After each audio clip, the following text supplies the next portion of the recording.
Thank you, sir. I think all the talks were extremely interesting. I got two questions. One to Sir Dr. Nihavan, sir. You made a statement that those who are BMI more than 27.5 Asian can be considered for obesity interventions. Did you mean surgical interventions as well? Because that will, I think, that's little, strong statement. I mean, there will be 30-40% people in the audience who would be crossing that 27 that BMI cutoff. So, because my feeling is that as we reduce the BMI level, the chance of these interventions, being used more casually may be actually there, number one. Second, if you know the semaglutide has been, the company has flourished anything by use of this drug in the Western world. And we are also having the, it's available oral form here also. So, and many physicians are also writing in our referral center. I see that patients come to me and they are being prescribed by the diabetologists, physicians, and the use of semaglutide, for example, I mean, Tirzah is not available. It's far more than what I would, as my understanding goes, is needed. So I think there has to be a caution in that.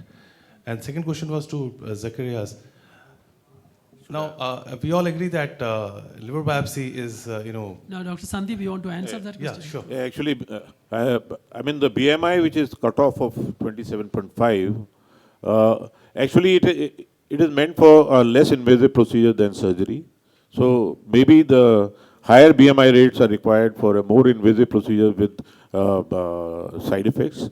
As far as semaglutide is concerned, actually it's an upcoming drug. And as you have said that the oral formulation is also coming and this is a costly drug. So you have to actually, select out the patient properly. It's very early to say that, I mean, this is the first line of therapy in these patients. So we have to wait for a long way.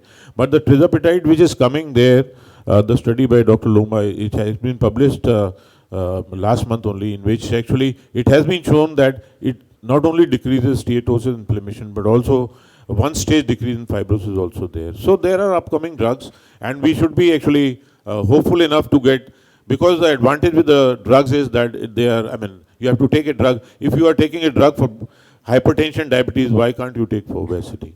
Yeah, absolutely agree with you. I think that's absolutely right. Prakash, now your question of the liver biopsy. I mean, absolutely. Dr. Reddy has been, doing this, and we are all very much impressed. And this sound guided liver biopsy is absolutely a very exciting thing. But I mean, if you say, one of the common indications, so it has a very specific indication, I would say. We cannot still generalize it. That is my thought. I mean, one of the common indications of liver biopsy which you do is donors who come to me for liver transplant assessment. I mean, they're just coming to take a procedure. We see, okay, this guy needs a biopsy, we advise. We don't even remember when he went and when he did a biopsy and came back to me. And I can't remember any problem which has happened in the last, maybe 5-10 years. I can't recall anybody as a major problem. So I think we still have to define which patients who need a ultrasound guided liver biopsy, because that is exciting, very interesting, especially those who are needing endoscopies and all. You do one-time procedure, but the daycare procedure which you do for percutaneous biopsy, I think is still very straightforward, and I personally don't see any problem in that in most of my patients who are, I mean, they are being done. We used to do as hepatologists all the time. We were in my DM training, we were doing, hundreds of biopsies we did. Then it went on to IR guys because of imaging is there. Somehow I feel bad that our new DNB fellows and all, or the DM residents, they have not done even this biopsy, and I feel sad. Why are they not doing it? As we are being told that we have to send for a biopsy to IR team. Yeah. This is totally unacceptable. See, Professor Singhal, I think, the liver biopsy has shifted from the clinical gastroenterology department to interventional radiology. That is true. No, you agree that, no? Yeah. Now, when I was a DM trainee, I would have done so many liver biopsy. Now, I cannot even train my people for liver biopsy because it's almost, it is shifted from our department to the radiology department. What I'm telling that is why they're not getting training, but we just ask them to go and see them, or in patients in necropsy, we actually train them. So you, Prakash, ask your question. I think it's a very pertinent thing where we should do. So now we are trying to get it back through endoscopic ultrasound and then enter into that. No. There are some. This is absolutely right. No. Dr. Singhal, there is data to say that this is safe. Yeah, absolutely. No. I am in favor of US. I am in favor of that. We are doing it routinely, not for every patient. Only those patients we want to do an endoscopy in those situations. Prakash, please. Yeah, you have really touched upon the practical aspects of biopsy. So we are comparing US guided biopsy with something which is a time tested thing, that is percutaneous liver biopsy. As you said, very low complications, easy, few seconds, the patient had biopsy. So what is the real advantage of US liver biopsy? That is what we are all thinking.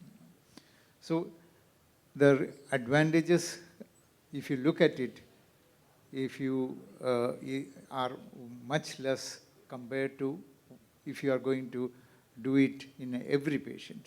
So it's only a very selected group of patients. And why it is so is because it is a very costly affair.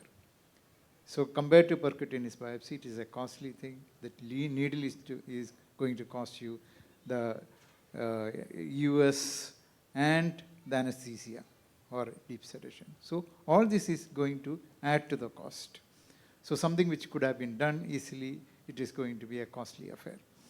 So here, if a patient already had a percutaneous biopsy and did not get an adequate tissue, and the patient, of course, you will not be able to ask him to undergo another biopsy. This is one incident where US guided liver biopsy can help you. The other thing, if you want to do both lobe biopsy, then so of course the circumstances where you do go for that is also very less. But if you want to do that, then US guided biopsy is a choice. It's not that you cannot do percutaneous biopsy also, but this is a choice you can do. If there is a patient who also requires an endoscopy for some other reason, then of course you can combine this endoscopy with the US guided liver biopsy.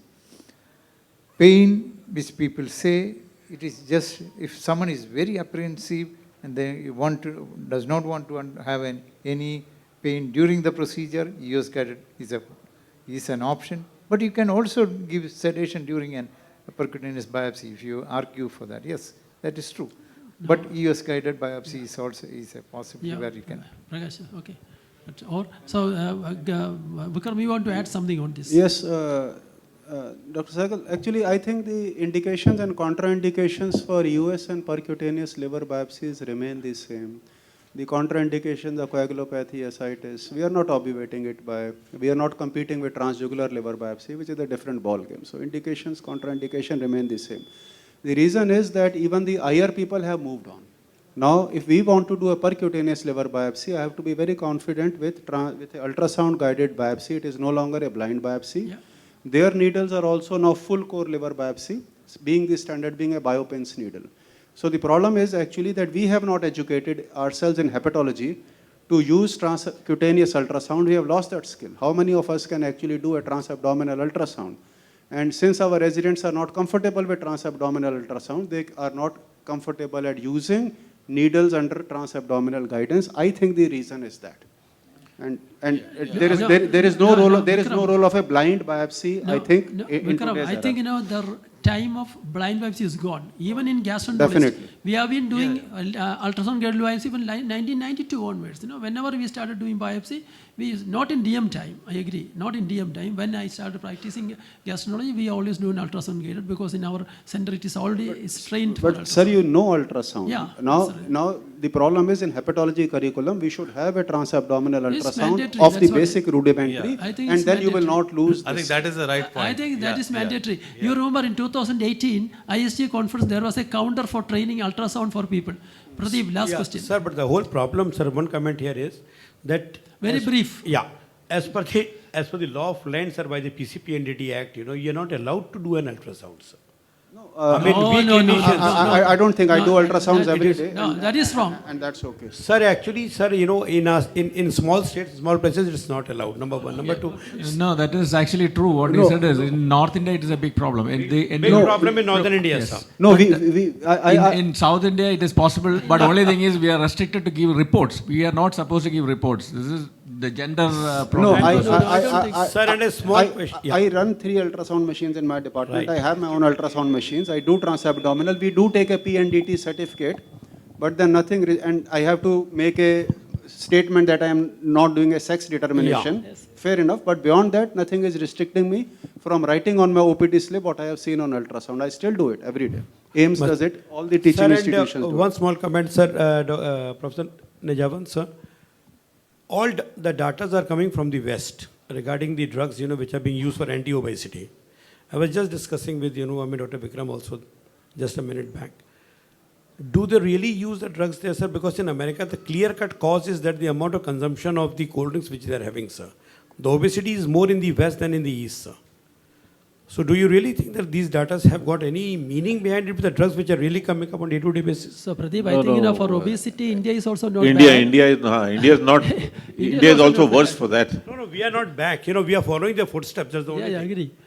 No, we have a good amount of central obesity in India, and it is becoming comparable to the Western world also. So the future of these drugs is good even in India.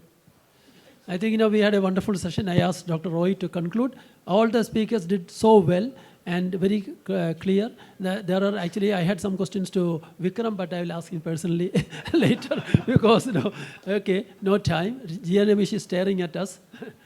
Thank you. Thank you for the wonderful session. Thanks.